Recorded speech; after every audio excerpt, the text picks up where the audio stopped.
दोस्तों, मेरा नाम है विजयराज चौहान और मैं आपसे रूबरू हूँ भारत पाकिस्तान की सीमा पर बसे एक छोटे से खूबसूरत शहर गंगानगर राजस्थान से। अपने इस चैनल पर मैं आप सबका स्वागत करता हूँ। यहाँ पर आप मेरे लिखे नाटक, उपन्यास और कहानियाँ मेरी आवाज़ में सुन सकते हैं। दोस्तों, चलिए शुरू करते हैं आज के उपन्यास को।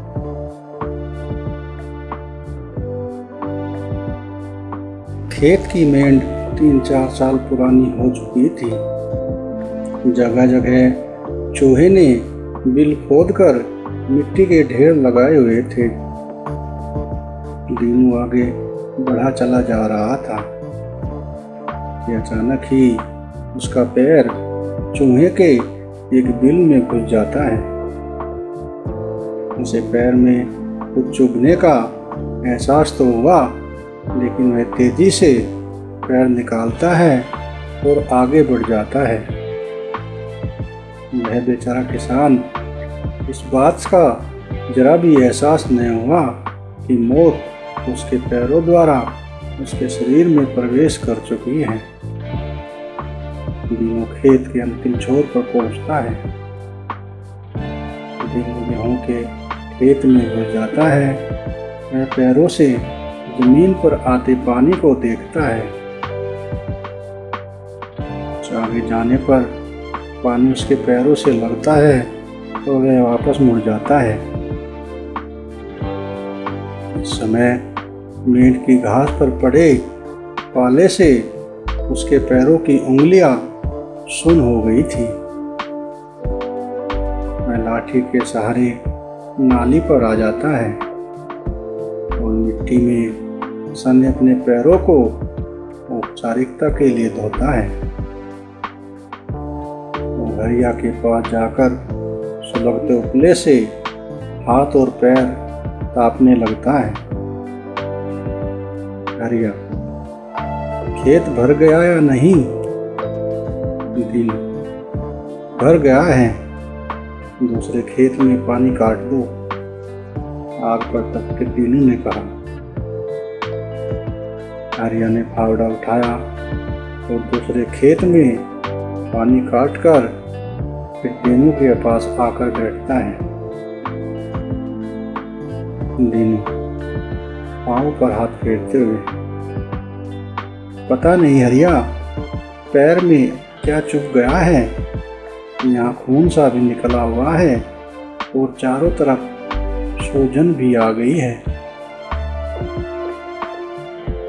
हरिया लालटेन से देखते हुए, किस स्थान पर चुभा था? वहीं चूहे के बिल में पैर घुस गया था। यह सुनते ही हरिया का दिमाग कौंध जाता है। कहीं सांप ने तो नहीं काट लिया? वह तेजी से उठता है और धोती का एक सिरा पकड़कर उसमें से एक चौड़ी पट्टी फाड़ देता है। वह दीनू को उठा देता है और उसके पैर में घुटने से ऊपर पट्टी को मजबूती से कई बार घुमाते हुए बांधता है। दीनू का जी मचलाने लगा था। उसे मूर्छा सी आने लगी थी। हरिया दौड़कर सारे औजार ईख के खेत में छुपा आता है। वह दीनू को उठाता है। दीनू भी हरिया के कंधे पर हाथ रखकर चलता है। वे कुछ ही दूर चले थे कि दीनू बोला, भैया, मेरे तो पैरों का दम निकला जा रहा है और न चल सकूंगा। मैं जमीन पर बैठ जाता है। हरिया का दिल बैठा जा रहा था। वह दीनू को कंधे पर उठाता है और एक हाथ में लालटेन पकड़े घर की तरफ तेजी से चलता है। हरिया की उम्र 40-35 की हो चुकी थी। इस समय ठंड होने के बावजूद भी उसके शरीर से पसीना छूट रहा था। हरिया टेढ़ी मेढ़ी डंडियों से होता हुआ कुछ देर में घर पहुंच जाता है। कंधे पर दीनू को लादे हरिया लालटेन नीचे रखकर दरवाजे को जोर जोर से पीटते हुए पारो को आवाज लगाता है। वो दरवाजा खोल देती है। हरिया दीनू को अंदर चारपाई पर लिटा देता है। दीनू को इस हालत में देखकर पारो ने हरिया से घबराते हुए पूछा, क्यों जी, क्या हो गया है दीनू को? हरिया, सांप ने डस लिया है इसे। यह सुनते ही पारो के पैरों के तले की जमीन भी खिसक जाती है। पारो, हम दीनू को अभी शहर ले चलेंगे। बाहर निकलते हरिया ने कहा। हरिया, मड़मड़ाती आवाज से हरिया की तरफ हाथ उठाते हुए दीनू ने कहा। हरिया वापस दीनू की तरफ मुड़ जाता है। हरिया, क्या तुम मुझे फिर उसी नरक में ले जाना चाहते हो जहाँ मेरी बुआ मर गई थी? दीनू ने लड़खड़ाती आवाज में कहा। तो फिर मैं गांव के ओझा को बुलाकर लाता हूँ। बाहर निकलते हुए हरिया ने कहा।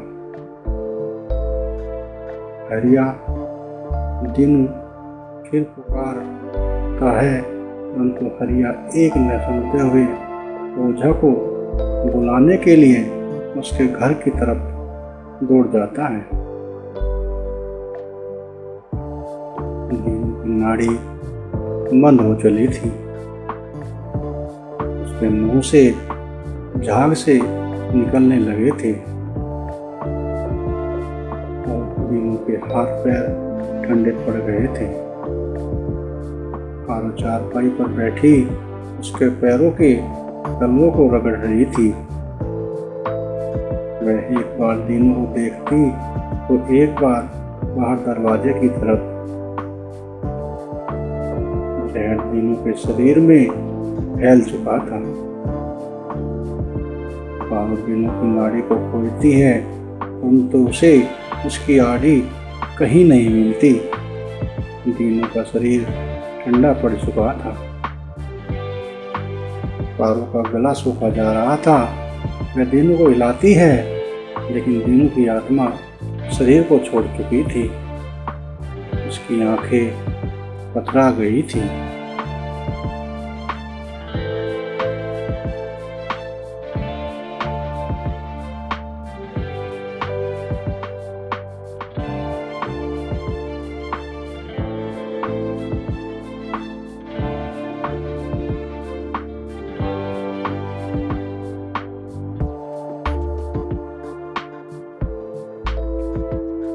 अपनी इन्हीं लाइनों के साथ ही आज के प्रोग्राम को यहीं पे विराम देते हैं।